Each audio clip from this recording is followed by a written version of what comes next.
ከአዲስ አበባ ከተማ ፖሊስና ከፌደራል ፖሊስ በአንድ ቀን ውስጥ ብቻ 37 የጸጥታ ኃይሎች መሳሪያቸውን ይዘው መጥፋታቸው ተገለጸ። በየለቱ ቢያንስ 2 እና ከዚያ በላይ የፖሊስ አባላት እንደሚሰወሩ የአንከር ሚዲያ ምንጮች ካደረሱን መረጃ ለማወቅ ተችሏል። ከአንድ ሳምንት በፊት በአንድ ቀን ውስጥ ብቻ ከፌደራል ፖሊስ 21 ከአዲስ አበባ ፖሊስ ደግሞ 16 የፖሊስ አባላት መሳሪያቸውን እንደያዙ መጥፋታቸውን ነው የደረሰን መረጃ የሚያመለክተው። በየጊዜው ከሁለቱ የፖሊስ ተቋማት አባላት እንደሚጠፉ የተገለጸ ሲሆን ይህን አገዛዙን ከፍተኛ ስጋት ውስጥ የከተተው የጸጥታ ኃይሎች ከነትጥቃቸው መጥፋትን ለማስቆም ማንነትን መሰረት ያደረገ እርምጃ መወሰድ መጀመሩም ተመልክቷል። በዚህም በአማራ ተወላጆች ላይ ያነጣጠረ አንዳንድ የደቡብ ተወላጆችም የሚገኙበት የግዳጅ እረፍትና ከስራ የማሰናበት እርምጃ በመወሰድ ላይ መሆኑን ለጉዳዩ ቅርበት ያላቸው የአንከር ሚዲያ ምንጮች ገልጸዋል። ከሰሞኑም ከአዲስ አበባ ፖሊስ ከ100 በላይ የሚሆኑ የአማራ ተወላጆች የፖሊስ አባላት የግዳጅ እረፍት ተሰጥቷቸው ከምድብ ቦታቸው እንዳይገኙ መደረጋቸው ታውቋል። በፌደራል ፖሊስ በተመሳሳይ በርካታ የአማራ ተወላጆችና ከደቡብ ክልል የመጡ አባላት ከስራ የተሰናበቱና በግዳጅ እረፍት እንዲወስዱ መደረጋቸው ተገልጿል። ከዚህ በተጨማሪም አንድ መሳሪያ ለ5 የፖሊስ አባላት እንዲደርሳቸው በማድረግ መሳሪያ ይዞ መጥፋትን ለማስቆም መታቀዱ ተመልክቷል። ከ5ቱ አንደኛው መሳሪያውን ይዛል፣ የቀሩት 4ቱ የፖሊስ ቆመጥ ዱላ እንዲይዙ መደረጉን ነው የደረሰን መረጃ የሚያመለክተው። አሁን ባለው የሁለቱ የፖሊስ ተቋማት የሰው ኃይል ሁኔታ የአንድ አካባቢ ተወላጆች የበላይነት እንዲይዙ የተደረጉ መሆናቸውንም ከደረሰን መረጃ ለማወቅ ተችሏል። ዛሬ ቀን ሸዋሮቢት በፋኖ ቁጥጥር ስር ገብታለች። ውጊያው እስከ ምሽት ቀጥሎ እንደነበረ ያገኘነው መረጃ ያመለክታል። ጎንደር መሃል ከተማ መለስተኛ ውጊያ እንደተደረገ ከስፍራው ከተገኘው መረጃ ለማወቅ ተችሏል። በሰሜንና በማዕከላዊ ጎንደር በፋኖ ኃይሎችና በአብይ አህመድ ሰራዊት መሃል ብርቱ ውጊያ እየተደረገ እንዳለም ተመልክቷል። ከደብረ ታቦር አቅራቢያም የፋኖ ኃይሎች በአገዛዙ ሰራዊት ላይ ጥቃት መሰንዘራቸው ታውቋል። በደቡብ ጎንደር እንዳቤት፣ ስማዳ፣ እስቴ፣ ደራና ፋርጣ ወረዳዎች የተቀናጀ ጥቃት እየተፈጸመ ሲሆን የአገዛዙ ሰራዊት በመሸሽ ላይ ነው ተብሏል። ባህር ዳር ባለፈው ሐሙስ ሌሊት ከተደረገው ልዩ ኦፕሬሽን በኋላ ከተማዋ ምንም አይነት እንቅስቃሴ አይታይባትም። የአብይ አህመድ ሰራዊት ምሽግ እየቆፈረ እንደሆነም ይነገራል። ዘግይቶ በደረሰን ዜና አንድ የባህር ዳር የሆቴል ባለቤት ፋኖችን ታስጠልላላችሁ ተብለው በአደባባይ በአብይ አህመድ ሰራዊት መገደላቸው ተመልክቷል። የዛሬውን የአውደ ውጊያዎችን ውሎ የተመለከተ ዘገባ ከዘውትር ተሳታፊያችን ደርሶናል።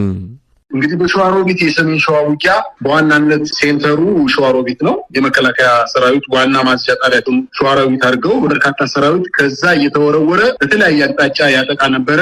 ነገር ግን ጀግኖቹ ከ2 ቀን በፊት በከፈቱት ውጊያ ዛሬ 3ኛ ቀናቸው ነው። ዛሬ ከተማዋ ላይ የነበረውን የሰራዊት አባላት በሙሉ አጽድተው ከተማዋን ሙሉ በሙሉ ተቆጣጥረዋል። አሁን የሸዋሮቢት ከተማ በፋኖ ኃይሎች ቁጥጥር ስር ትገኛለች። የከፍተኛ የሆነ ሎጂስቲክስ ከተማው ላይ ነበራቸው። ከፍተኛ የሆነ የሰራዊት ክምችት ነበረ። ይህን ሁሉ እንግዲህ በትነው የተተኳሽ የመሳሪያ ትልልቅ መሳሪያዎችን ትልልቅ መስመራዊ መኮንኖችን በመደምሰስ ከተማዋን ተቆጣጥረዋል። ሸዋሮቢትን ጎንደር ለሊት አካባቢ በብዙ ጎንደር ከተሞች ላይ ወረቀት ተበትኗል። ጥቃት እንደሚሰነዝሩና ህብረተሰቡ ትብብር እንዲያደርግ በተበተነው መሰረት ዛሬ ከሰዓት በኋላ በጎንደር ከተማ በቅማንት ሰፈር ተብሎ የሚጠቀሰውና ቀራኒዮ መድኃኔዓለም ከፍተኛ ውጊያ እየተደረገ ይገኛል። እንዲሁም በጉሃ ተራራ ጀርባ ላይ እንዲሁም እየተደረገ ይገኛል። የአካባቢውን ነዋሪዎች እንደጠየቋቸው ከሆነ የፋኖ ኃይሎች በከተማ ውስጥ ሰርገው ገብተዋል። ከፍተኛ ቁጥር ያለው ኃይል ገብቷል። የመከላከያ ሰራዊትን እንቅስቃሴ እያደረገ አይደለም። ነገር ግን በእነዚህ በጠቀስኩት በ3 አካባቢዎች ላይ የፋኖ ኃይሎች ጥቃት ሰንዝረው ከፍተኛ ውጊያ እየተደረገ እንደሆነ የሰማሁት መሳይ አሁን በተለየ ሁኔታ በተለይ ከባህር ዳር ከተማን የፋኖ ኃይል ጥቃት ሰንዝሮ የሚፈልገውን ታርጌት መጥቶ ከከተማ ከወጣ በኋላ በአማራ ክልል በሁሉም ዞኖች ማለት በሚያስችል ደረጃ መነቃቃት ተፈጥሯል። ለምሳሌ በጎንደር ከተማ አካባቢ ከጎንደር ወደ ጂጋ በሚወስደው መንገድ ላይ አይምባ ተብላ የምትጠቀስ ከተማ አለች። እንግዲህ አይከል ከተማ ከፍተኛ የሆነ የሰራዊት ምችት አለ። አይምባም ላይ እንደዚሁ ከጎንደር ከተማ 35 ኪሎ ሜትር ርቀት ላይ የምትገኝ ከተማ ነች። በትናንትናው ዕለት የፋኖ ኃይሎች ያንን ከተማ ያለውን ሰራዊት ደምስሰው ሙሉ በሙሉ ከተማዋን ተቆጣጥረዋል። አሁን እንቅስቃሴያቸው ወደ ጭልጋ ወረዳ ዋና ከተማ አይከል ሆኗል። ሌላው እንግዲህ በደቡብ ጎንደር ዛሬ በ5 ወረዳዎች በስማዳ፣ በስቴ፣ በደራ እንዲሁም በፋርጣ ወረዳዎች ላይ የተቀናጀ ጥቃት ለየብቻ ውጊያ እየተደረገ ነበረ።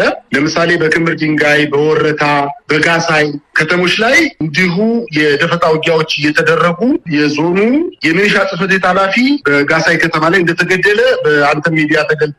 ነገር ግን ዛሬ በሁሉም በተለይ ከሰዓት በኋላ በእነዚህ በአምስት ወረዳዎች የተቀናጀ ጥቃት ከፍተው በአምስቱም አቅጣጫ ያለው ሰራዊት አሁን ወደ ደብረታቦር ከተማ እየሸሸ ይገኛል። በተለይ አሁን ከደብረታቦር ከተማ መግቢያ ማህደረ ማርያም ተብሎ የሚጠቀሰው አካባቢ ወርቄና ግራሪያ ተብሎ የሚጠቀሰው ቀበሌዎች ከከተማ 12 ኪሎ ሜትር የከባድ መሳሪያ ተኩስ ይሰማል።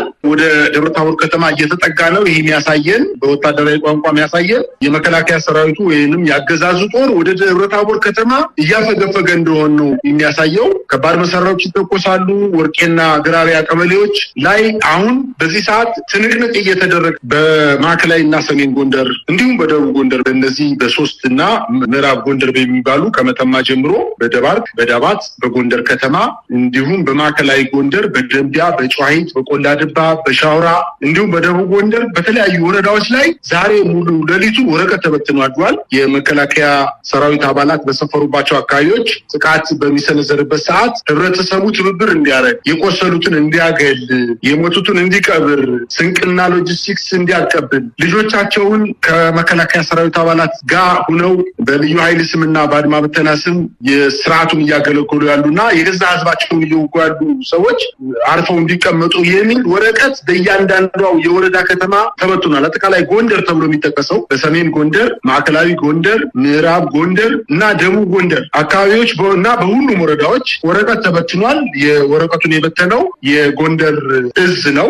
የጎንደር እዝ የተፈራረሙበት የተበተነው ዛሬ ሌሊት ተበትኖ አድሯል። ከህብረተሰቡ ደርሷል። ሌላው እንግዲህ የባህር ዳር ከተማ የመከላከያ ሰራዊት አባላት፣ የልዩ ኃይል አባላት፣ የሚሊሻ አባላት፣ የፋኖ ኃይሎች ገብተው ከፍተኛ ድል አግኝተው የሚወጡበት ሰዓት በከተማዋ ከባድ ውጊያ ተደርጓል። የሞርታር፣ የድሽቃ፣ የአርፒጂዎች ተወርረዋል። ነገር ግን ህብረተሰቡ በቤቱ ውስጥ ተቀምጦ ምንም አይነት ጉዳት ሳይደርስ እያንዳንዱ ማህበረሰብ ፋኖ ያዘዘውን ትዕዛዝ፣ ፋኖ ያወጣውን አዋጅ የመኪና እንቅስቃሴ እንዳይደረግ፣ የንግድ ድርጅቶች እንዳይከፈቱ ያ በምናደርግበት ሰዓት ወጣቱ ከቤቱ፣ አዛውንቱ፣ ቄሱ፣ መነኩሴው በቤቱ እንዲቀመጥ ባለው መሰረት ምንም አይነት ጉዳት ሳያደርስ በከተማው ህዝብ ላይ ምንም አይነት ጉዳት ሳያደርስ የልባቸውን ሰርተው ስለወጡ ስለተሳካላቸው ህብረተሰቡ ስለተባበራቸው የምስጋና ደብዳቤ በከተሞች ተበትኗል። እንግዲህ በባህር ዳር ከተማ ከሁለት ቀን በፊት ነው የፋኖ ኃይሎች በሶስት አቅጣጫ ገብተው ጥቃት የሰነዘሩት። የከተማው ህዝብ ሙሉ በሙሉ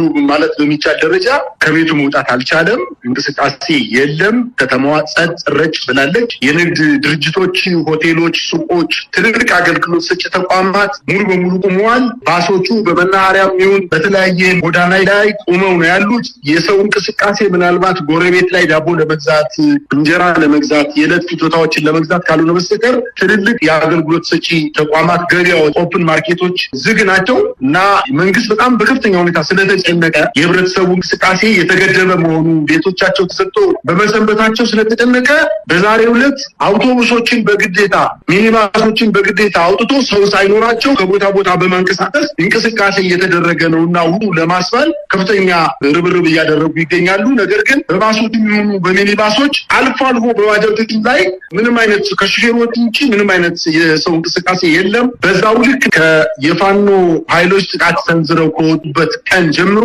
ወታደራዊ እንቅስቃሴ በከተማው የለም። የወታደራዊ መኪኖች እንቅስቃሴ የለም። አልፎ አልፎ ገመድ ዘርግተው ፍተሻ ከሚያደርጉ የልዩ ኃይል አባላት ውጪ መከላከያ በከተማው እንቅስቃሴ እያደረገ አይደለም።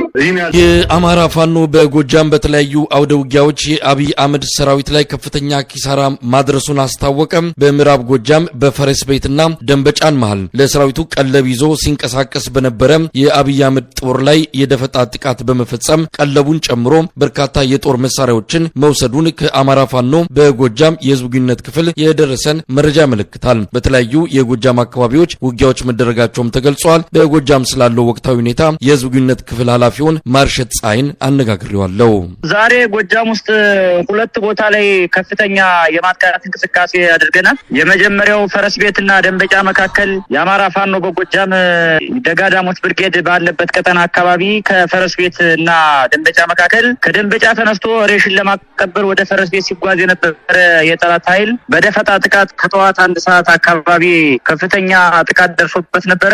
አስክሬን ጥሎ የተወሰነው የጠላት ኃይል ሸሽቶ ደንበጫ ደንበጫ ገብቶ እንደገና ኃይል ጨምሮ ወደ ፈረስ ቤት ለመግባት ሲሞክር መደበኛ ውጊያና ማጥቃት ተሸጋግሮ ሙሉ በሙሉ የገባው ኃይል ተደምስሶ የክላሽንኮቮች የተተኳሽ ምርኮኛ ተገኝቷል። ከፍተኛ የሆነ ገድል ተፈጽሟል። እስከ 7 ሰዓት ድረስ ከፍተኛ ውጊያ ነበረ። ዙ23 ብረት ለበስ ታንክ ቢጠቀምም የሚበገር ወደ ኋላ የሚሸሽ የፋኖ ኃይል አልነበረም። ከፍተኛ ገድል ተሰርቷል። ሌላው ከባህር ዳር ተነስቶ ዙ23 ብረት ለበስ ታንክ ብዙ ሺህ ሰራዊት ጭኖ ወደ ሜጫ አማሪት ወደ ተባለ ቦታ ሲገሰግስ የነበረው የጠላት ኃይል አማሪት የምትባለን ሳተላይት ከተማ ለመያዝ ከፍተኛ ጥረት ቢያደርግም በጀግኖቹ የታደሰ ሙሉ ብርጌድ አባላት ፋኖች ተደምስሶ ከመንገዱ ተስተጓጉሎ 2 ዙር ሙሉ ከፍተኛ ማጥቃት ቢያደርግም መቋቋም አቅቶት ተመልሶ መራዊ ቻይና ካምፕ ወደ ተባለ ቦታ ገብቷል።